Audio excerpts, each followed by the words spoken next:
The champagne glasses clinked around the table as my cousin Olivia's voice cut through the restaurant noise, deliberately loud enough for every patron to hear. Look at her, barely holding herself together. 2 jobs, no car, no apartment, sleeping on library benches. She smirked, perfectly manicured nails tapping against her glass. Maybe those benches should start sending you a rent invoice. Laughter erupted around the table. My other cousins joined in, their designer bracelets jingling as they raised their glasses in mock toast to my humiliation. I felt the heat rush to my face as conversations at nearby tables halted. Strangers glanced over with uncomfortable expressions, witnessing my family's cruelty on full display. The birthday dinner I'd scraped together tip money to attend wasn't a celebration. It was an ambush. My name is Lauren, I'm 22, and I've been working double shifts at a diner and bookstore just to survive. This is the story of how I learned that revenge doesn't always require fire. Sometimes it only takes a signature. I gripped my water glass so tightly my knuckles turned white. My throat burned with words I couldn't afford to say. These weren't just cousins. They were the golden children of our family, the ones whose college tuitions appeared magically paid, whose luxury apartments materialized without question, whose cars arrived on their 16th birthdays with giant bows. Olivia leaned forward, her diamond earrings catching the light. Seriously though, Lauren, how do you manage hygiene these days? Public restroom sponge baths? The homeless shelter? Her voice dripped with false concern while her eyes gleamed with satisfaction. I opened my mouth to respond when I noticed something beyond her shoulder. My Uncle Robert stood just outside the restaurant window watching, not with pity, but with something I couldn't quite read. His eyes locked with mine for a moment before he turned and walked away. Earth to Lauren, Olivia snapped her fingers. God, she's so out of it. Probably exhaustion from sleeping upright for months. I pushed back my chair suddenly, the legs scraping against the floor with a sound that silenced the table. Without a word, I walked out, their laughter following me like a shadow. The night air hit my face as I stepped outside, bringing unexpected relief. I was free from their presence, but their words still clung to me, sticky and persistent. Lauren. I whipped around to find Uncle Robert leaning against a sleek black car, his expression unreadable in the flickering streetlight. He was always the silent one at family gatherings, the successful brother who rarely spoke but whose opinion somehow mattered most. Come with me, he said, opening the passenger door. His voice carried no question, no sympathy, just quiet certainty. I hesitated. In the restaurant behind me, I could still hear their laughter. Ahead of me stood a man I barely knew, offering... What exactly? Tonight changes everything, he added, his eyes holding mine with unusual intensity. I've been keeping tabs on you for weeks now, ever since your father told me about your situation. I stepped forward. The leather seat of his car felt like another world, clean, expensive, silent. The scent of sandalwood hung in the air as he pulled away from the curb, leaving the restaurant and my cousin's mockery behind. For blocks, we drove in silence. The city lights blurred past the window, and I studied my uncle's profile, the sharp line of his jaw, the silver at his temples. I'd heard the family whispers. Robert's the one with the real money. Robert's the one who knows things. Robert's the one you don't cross. Finally, he spoke. I know where you've been sleeping. My stomach dropped. Shame burned through me, hotter than the humiliation at the restaurant. I've seen you dragging yourself between jobs, he continued, his voice matter of fact. I've watched you struggle. And I've watched them mock you for it. My eyes stung, but I refused to cry. Not now, not here. You remind me of myself at your age, he said, fingers tightening slightly on the steering wheel. Hungry. Fighting alone. Watching others laugh, thinking they've already won. We pulled up to a glass skyscraper that seemed to pierce the night sky. I recognized it immediately from family conversations. One of Uncle Robert's prize properties, the one none of them had ever been allowed to visit. The marble lobby swallowed us, our footsteps echoing across the gleaming floor. When the elevator doors closed, sealing us in polished silence, he turned to me. Lauren, I'm about to show you the truth of this family.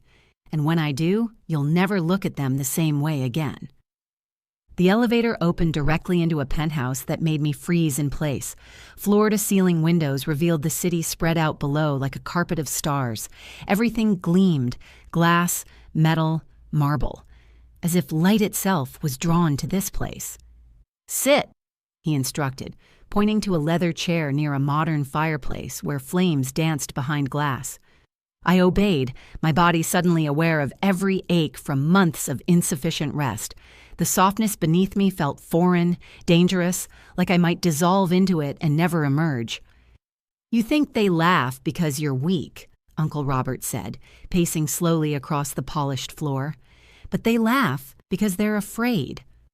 Afraid that one day the tables might turn." I couldn't help the bitter laugh that escaped me. Afraid of me? They're afraid of nothing. He stopped before a wall panel, removing a small key from his pocket. The panel slid open to reveal a hidden cabinet from which he extracted a thick folder bound in leather. "Everything your cousins own," he said, placing it on the glass table before me, "is tied to me. Their cars, their apartments, their allowances. Every string, every dollar runs through my hands." He opened the folder. Inside were contracts, property deeds, financial statements, pages and pages of legal documents with familiar names. Olivia, Tyler, Danielle, my cousins' pristine lives, laid bare in black and white.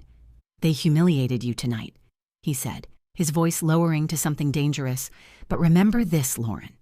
If I decide tomorrow, they'll be the ones without a roof, without a dollar, without their pride." My fingertips brushed the edge of a page, tracing my cousin Olivia's signature on a lease agreement. The same cousin who, hours ago, had mocked me for having nowhere to sleep. "Do you understand now?" Uncle Robert asked. I nodded, words failing me as realization crashed through me. While they ridiculed me for sleeping on benches, their own beds existed only through the man standing before me. He poured himself a drink, ice cubes clinking against crystal. "They've grown entitled, spoiled. They believe they're untouchable because they've never had to work, never had to fight." He studied me over the rim of his glass. "But you've survived storms they can't even imagine." The fire's warmth reached me, thawing something frozen inside. For the first time in months, I felt seen, not as a failure or a burden, but as someone who had endured. "I want you to be the one who teaches them what humility tastes like." My breath caught. "What?" He slid the folder closer to me. "Every contract here can be transferred. Every lease, every loan, every payment redirected.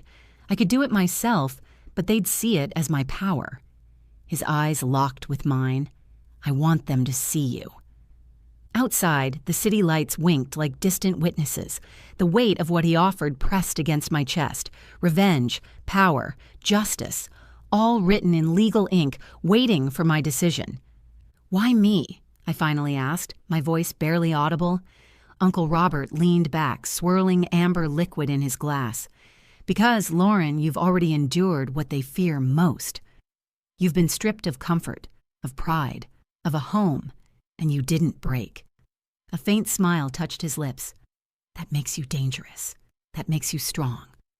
The firelight cast long shadows that seemed to reach toward me like outstretched hands. I remembered every night curled on a bench, the ache in my bones from double shifts, the whispers behind my back when I washed up in public restrooms. I carried it all. Every humiliation, every cold night, every hungry morning.